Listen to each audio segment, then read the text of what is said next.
It's a large system with 7 hospitals, hundreds of ambulatory sites, and we're spread up over the whole New York metropolitan area. The Jack Martin Fund is a very, very special fund run by some very incredible people. And it begins with what is, for me, a very meaningful and extraordinary history. Jack Martin was my mother's brother who died of polio, and at that point the family started the Jack Martin Fund to raise money to help cure polio. As a matter of fact, the first iron lung in New York was donated by Jack Martin to Mount Sinai Hospital. Mount Sinai was one of the few hospitals at that time who took polio patients. It grew from there. From lecture halls to operating rooms, you name it, Jack Martin was there for the hospital when they needed it. We were looking for another project, and we chose pediatric hematology and oncology. We're sitting here today in the Jack Martin Fund play space, which is part of the Blau Center. This is part of the Jack Martin Division of Pediatric Hematology and Oncology. It was named for Jack Martin because of the years of support that we've provided to the division. This is where the children can come, they can be themselves, they can play a little bit while they're getting treatments.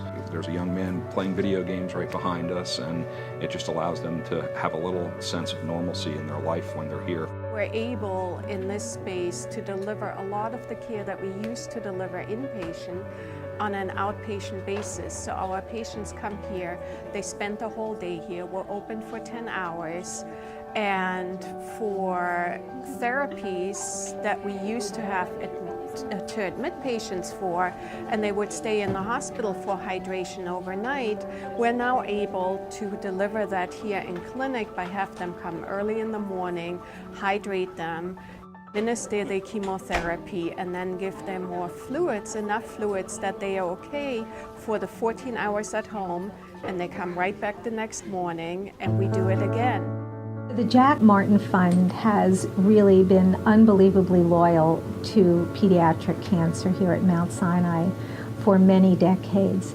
They have shown exceptional commitment that's really been unwavering in helping us to build this division, to offer the children and their families a wonderful environment. Our whole vision is to provide care in a family-centered and family-oriented way. We want to make this as comfortable as we can for them. I've spent hours and hours and hours here. My daughter, Catherine, was diagnosed with Hodgkin's lymphoma. I discovered a lump on her. Within a day, we're in getting a biopsy. You know, I think for a family to sit with us in that room with the door closed and hear us say, your kid has cancer, is the worst thing anybody can ever hear.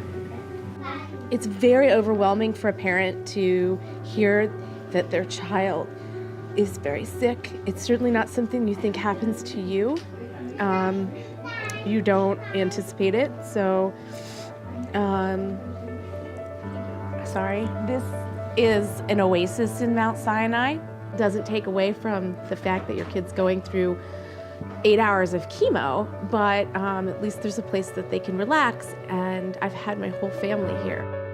Caring for children with chronic disease, such as children with pediatric cancer, is very labor-intensive and expensive.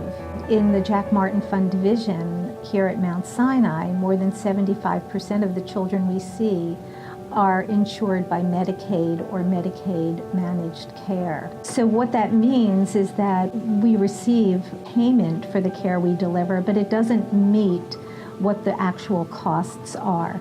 This particular program is so underfunded and so in need of help that even the smallest type of help that someone can do, whether it's volunteering or providing the funds to purchase a piece of equipment, it's so impactful having lived through it.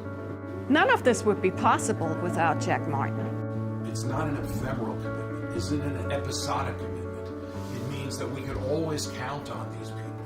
And as the needs of healthcare change over all those decades, Jack Martin is always there. I consider the Jack Martin Fund to be the angels of pediatric oncology here at Mount Sinai. We just do this because it's the right thing to do. There's very few times when I come in here that I don't start to cry. This legacy is so big and the history is so rich and deep. It's amazing, and it has to live on. We're doing good for the right reasons, and I can't say more than that.